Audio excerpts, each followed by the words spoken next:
عزیز و معزز بچوں، السلام علیکم۔ آج ہم آپ کی کتاب درسی کتاب سے لیا گیا عنوان اخلاق نبوی کے بارے میں مطالعہ کرنے جا رہے ہیں۔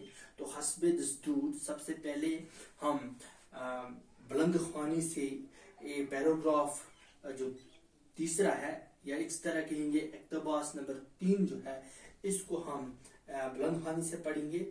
تو آپ میرے ساتھ ساتھ اسے پڑھیے گا۔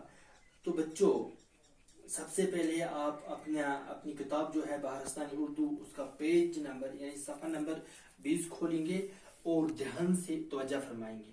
تو آئیے بچوں، سب سے پہلے بلند خوانی سے شروع کرتے ہیں۔ آپ صلی اللہ علیہ وسلم نہایت ہی نرم مزاج اور خوش طبع تھے۔ دردمندی، تحمل، بردباری، حلم اور درگزر آپ صلی اللہ علیہ وسلم کی خوش اخلاقی کے خاص جوہر ہیں۔ آپ صلی اللہ علیہ وسلم کے مزاج میں سختی بالکل نہیں تھی۔ آپ صلی اللہ علیہ وسلم نہ کوئی برا کلمہ منہ سے نکالتے تھے، نہ کسی کو برا کہتے تھے، کسی کی عیب گوئی نہیں کرتے تھے، برائی کرنے والوں کے ساتھ بھی برائی نہیں کرتے تھے۔ اگر کوئی بات ناپسند ہوتی تو درگزر فرماتے۔ اپنے ذاتی معاملے میں کبھی آپ صلی اللہ علیہ وسلم کو غصہ نہ آیا، نہ کسی سے انتقام لیا۔ تو بچوں، یہ جو آپ کا اقتباس ہے، تیسرا اقتباس، یا یوں کہیں گے پیراگراف نمبر 3 جو ہے، تو اب ہم اس کا آسان اور سادہ الفاظ میں اس کو سمجھنے کی کوشش کریں گے، یعنی اس کی سلیس کریں گے۔ آپ صلی اللہ علیہ وسلم نہایت نرم مزاج، یعنی حضرت محمد صلی اللہ علیہ وسلم جو تھے وہ بہت ہی نرم مزاج تھے، نرم طبیعت تھی ان کی، اور خوش طبع تھے، یعنی ان کی مزاج جو تھی وہ خوش طبع تھی، یعنی خوش مزاج انسان تھے۔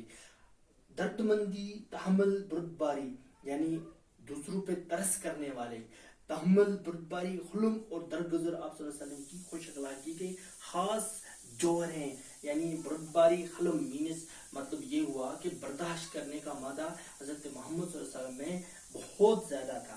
درگزر آپ صلی اللہ علیہ وسلم کی خوش اخلاقی کے خاص جوہر ہیں۔ درگزر کر دیتے تھے، کوئی بھی بات جو ہوتی تھی اسے درگزر کر دیتے تھے۔ یہ جو تھے تحمل، دردمندی، بردباری، حلم اور درگزر کرنا، حضرت محمد صلی اللہ علیہ وسلم کے جو اخلاق تھا، اس کی بہت خوبیاں تھی، یعنی یہ خوبی تھی حضرت محمد صلی اللہ علیہ وسلم کی۔ دردمندی، تحمل، بردباری، حلم اور درگزر کرنا حضرت محمد صلی اللہ علیہ وسلم کی خاص خوبی تھی، خاص جوہر ان کے اندر تھا۔ آپ صلی اللہ علیہ وسلم کے مزاج میں سختی بالکل نہیں تھی، یعنی حضرت محمد صلی اللہ علیہ وسلم کا جو مزاج تھا بالکل سخت نہیں تھا، بالکل شریفانہ مزاج تھا۔ آپ صلی اللہ علیہ وسلم نہ کوئی برا کلمہ منہ سے نکالتے تھے، نہ ہی زندگی میں آپ صلی اللہ علیہ وسلم نے کبھی کوئی بری بات اپنے منہ سے نکالی، نہ کسی کو برا کہتے تھے۔ کسی بھی انسان کو زندگی کے اندر حضرت محمد صلی اللہ علیہ وسلم نے ان کی سیرت جو ہے کبھی بھی کسی انسان کو برا بھلا نہیں کہا، کسی کی عیب گوئی نہیں کرتے تھے، کسی کی کوئی بھی انسان ہوگا اس کی بالکل عیب گوئی نہیں کرتے تھے، برائی کرنے والوں کے ساتھ بھی برائی نہیں کرتے تھے۔ جو لوگ حضرت محمد صلی اللہ علیہ وسلم کے ساتھ برا کرتے تھے ان کے ساتھ بھی وہ اچھا سلوک کرتے تھے، کبھی ان کے ساتھ برا سلوک نہیں کرتے تھے۔ اگر کوئی بات ناپسند ہوتی، حضرت محمد صلی اللہ علیہ وسلم کو اگر کوئی بات ناپسند لگتی، وہ پسند نہیں آتی، تو درگزر فرما دیتے، اسے درگزر کر دیتے، یعنی اس سے کنارہ کشی کر لیتے۔ اپنے ذاتی معاملہ میں کبھی آپ صلی اللہ علیہ وسلم کو غصہ نہ آیا، کوئی بھی حضرت محمد صلی اللہ علیہ وسلم کا ذاتی معاملہ تھا، کبھی ان کو غصہ نہیں آیا، نہ کسی سے انتقام لیا، اور نہ ہی جو ان کے ساتھ زیادتی کرتے تھے کبھی بھی ان سے انتقام نہیں لیا۔ تو بچوں، اس پیراگراف میں کچھ مشکل الفاظ ہیں، ان مشکل الفاظ کا ہم معنی یہاں پہ لکھیں گے، تو میرے ساتھ بھی آپ بھی لکھتے جائیے۔ سب سے پہلے ہے نرم مزاج۔ کیا ہے بچوں؟ نرم مزاج۔ یہ ہمارے پاس ایک نیا لفظ ہے اور مشکل الفاظ ہے، تو اس کا ہم آسان اور سادہ جو اس کا مطلب ہے وہ ہے نرم طبیعت۔ نرم طبیعت، ٹھیک ہے بچوں۔ دوسرا یہاں پہ ہے خوش طبع۔ خوش طبع کا مطلب ہے خوش مزاج، یعنی جس کا مزاج اچھا ہو، خوش طبع یا خوش مزاج، ٹھیک ہے بچوں، مزاج۔ درد مندی، درد مندی ہو گیا، درد مندی ہو گیا ترس کرنا، کسی پہ ترس کرنا، ٹھیک ہے. پھر تحمل، بردباری، حلم، ان سب کا مطلب ہوتا ہے برداشت. یعنی حضرت محمد صلی اللہ علیہ وسلم کے اندر برداشت کا مادہ تھا. تحمل، حلم ہو گیا برداشت. ٹھیک ہے بچوں. اب نیچے چلتے ہیں، اور کون سا آتا ہے اس میں مشکل الفاظ؟ جوہر. جوہر ہو گیا خوبی، جوہر ہو گیا خوبی.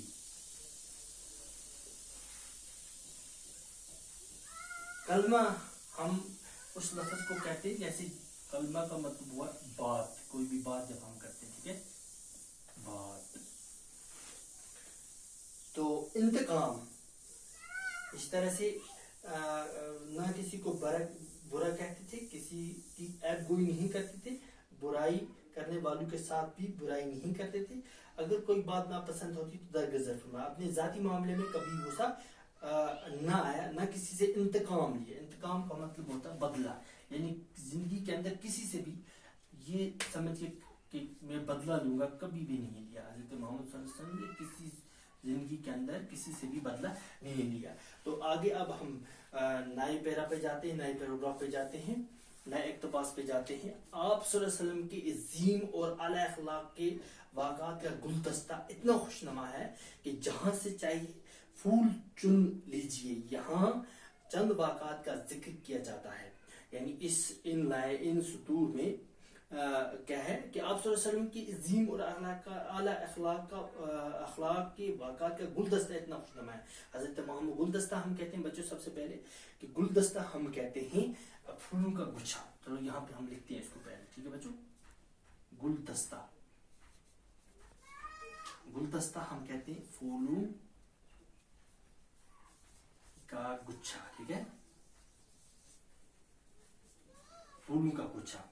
یعنی اکثر جو ہمارے پاس ایک گلدستہ ہوتا ہے پھولوں کا، اس گلدستے میں کوئی بھی پھول ہم اگر چن لیں تو گلدستے میں ہم جب پھول چنیں گے تو گلدستے کے اندر مختلف قسم کے پھول ہوتے ہیں. تو ہم کوئی بھی پھول انہی میں سے چنیں تو ہماری زندگی جو آنگن ہوگا وہ زیب و زینت بن جائے گا اس میں.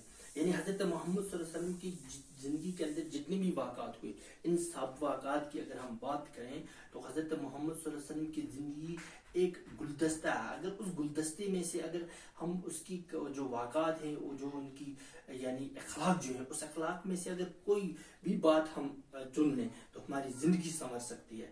کہ جہاں سے چاہیے پھول چن لیں لیجیے. کسی بھی زندگی کی سیرت کی کسی بھی پہلو پہ اگر ہم روشنی ڈالیں گے، نظر ڈالیں گے، حضرت محمد صلی اللہ علیہ وسلم کی کسی بھی پہلو، زندگی کے کسی بھی پہلو پہ اگر ہم نظر ڈالیں گے تو ہر ایک پہلو جو ہے ہمیں کچھ نہ کچھ وہاں سیکھنے کو ملتا ہے اور ہماری زندگی ایک رائے راست پہ ہم لے سکتے ہیں. یہاں چند واقعات کا ذکر کیا ہے. کچھ واقعات ہیں جن کو ہم ابھی پڑھنے جا رہے ہیں. کون سے واقعات ہیں حضرت محمد صلی اللہ علیہ وسلم کے بارے؟ تو آئیے بچے ان کو پڑھتے ہیں. جن لوگوں کے شر اور ظلم کی وجہ سے آپ صلی اللہ علیہ وسلم کو مکہ معظمہ سے ہجرت کر کے مدینہ منورہ جانا پڑا تھا، فتح مکہ کے بعد آپ صلی اللہ علیہ وسلم نے ان کو معاف فرما دیا اور کوئی بدلہ نہ لیا. ایک مرتبہ ایک منافق نے قتل کرنے کے ارادے سے آپ صلی اللہ علیہ وسلم پر حملہ کیا لیکن وہ کامیاب نہیں ہو سکا. حضور صلی اللہ علیہ وسلم نے اس کو بھی معاف فرما دیا. یعنی حضرت محمد جن لوگوں کے شر اور ظلم کی وجہ سے آپ صلی اللہ علیہ وسلم کو مکہ معظمہ سے ہجرت کر کے مدینہ منورہ جانا پڑا تھا، یعنی وہ لوگ جو لوگ برے لوگ تھے، جن لوگوں نے حضرت محمد صلی اللہ علیہ وسلم پہ طرح طرح کے ظلم ڈھائے تھے. جب حضرت محمد صلی اللہ علیہ وسلم نے مکہ کو چھوڑ دیا اور مدینہ پہ جانا پڑا، یعنی ہجرت کرنی پڑی، مکہ کو چھوڑنا پڑا اور مدینہ جانا پڑا، تو کیا ہوا؟ فتح مکہ کے بعد آپ صلی اللہ علیہ وسلم نے ان کو معاف فرما دیا. یعنی جب مکہ جو ہے فتح ہوا تو حضرت محمد صلی اللہ علیہ وسلم نے ان سب کو معاف فرما دیا جنہوں نے اس کو تنگ کیا تھا، یعنی جنہوں نے اس کو طرح طرح کی تکلیفیں دی، سب کو معاف کر دیا اور کوئی بدلہ نہ لیا. یعنی کتنا اچھا اور اعلیٰ اخلاق ہے حضرت محمد صلی اللہ علیہ وسلم کا. یعنی ظلم بھی کیا لیکن پھر بھی برداشت کر دیا، یعنی پھر بھی معاف کر دیا. ایک مرتبہ ایک منافق نے قتل کرنے کے ارادے سے آپ صلی اللہ علیہ وسلم پر حملہ کیا. ایک بار کیا ہوتا ہے، حضرت محمد صلی اللہ علیہ وسلم کی کو قتل کرنے کا منصوبہ بنایا جاتا ہے. ایک منافق ہوتا ہے. منافق بچوں ہم اس سے کہتے ہیں جو جس کے دل میں کچھ ہو اور زبان پہ کچھ ہو, یعنی رائے کار, دکھاوا کرنے والا. تو اس نے کیا کام کیا, قتل کرنے کا, حضرت محمد صلی اللہ علیہ وسلم کو توبہ نعوذ باللہ قتل کرنا چاہا. آپ صلی اللہ علیہ وسلم پر حملہ کیا, آپ ارادے سے آپ صلی اللہ علیہ وسلم پر حملہ کرنا چاہا, لیکن کیا ہوا, لیکن وہ کامیاب نہیں ہو سکا, لیکن وہ بالکل کامیاب نہ ہو سکا. حضور صلی اللہ علیہ وسلم نے اس کو بھی معاف فرما دیا. اس جیسے انسان کو بھی حضرت محمد صلی اللہ علیہ وسلم نے بالکل معاف فرما دیا. ٹھیک ہے بچوں, تو ان میں سے ہم کچھ الفاظ, مشکل الفاظ ہمارے پاس یہاں پہ آیا. منافق, منافق ہم کہتے ہیں, منافق ہم کہتے ہیں رائے کار, دکھاوا کرنے والا. ٹھیک ہے بچوں, تو یہ ہمارے پاس مشکل الفاظ ہیں. اب آگے تھوڑا چلتے ہیں. ایک بار آپ صلی اللہ علیہ وسلم بازار سے گزر رہے تھے. ایک صحابی نے آپ صلی اللہ علیہ وسلم کی خدمت میں حاضر ہو کر عرض کیا, اے اللہ کے رسول صلی اللہ علیہ وسلم, مجھے آپ صلی اللہ علیہ وسلم سے کچھ مشورہ کرنا تھا. اگر آپ صلی اللہ علیہ وسلم تھوڑی دیر کے لیے یہاں ٹھہر جائیں تو میں بازار سے سودا سلف خرید کر گھر رکھاؤں. حضور صلی اللہ علیہ وسلم نے فرمایا, میں یہیں ٹھہر کر تمہارا انتظار کرتا ہوں, جلدی آنا. وہ صحابی گھر جا کر یہ بات بھول گئے کہ وہ حضور صلی اللہ علیہ وسلم کو بازار میں ٹھہرنے کو کہہ آئے ہیں. تیسرے دن وہ صحابی رضی اللہ تعالیٰ عنہ جب بازار آئے تو دیکھا کہ حضور صلی اللہ علیہ وسلم وہیں کھڑے ہیں. یہ ہے انسانیت کے محسن حضرت محمد صلی اللہ علیہ وسلم کی پاک سیرت, الفائے عہد اور بے مثال اعلیٰ اخلاق کا نمونہ. تو بچوں, ایک بار کیا ہوتا ہے کہ ایک بار آپ صلی اللہ علیہ وسلم بازار سے گزرے تھے. حضرت محمد صلی اللہ علیہ وسلم کہاں سے گزر رہے تھے, بازار سے گزر رہے تھے.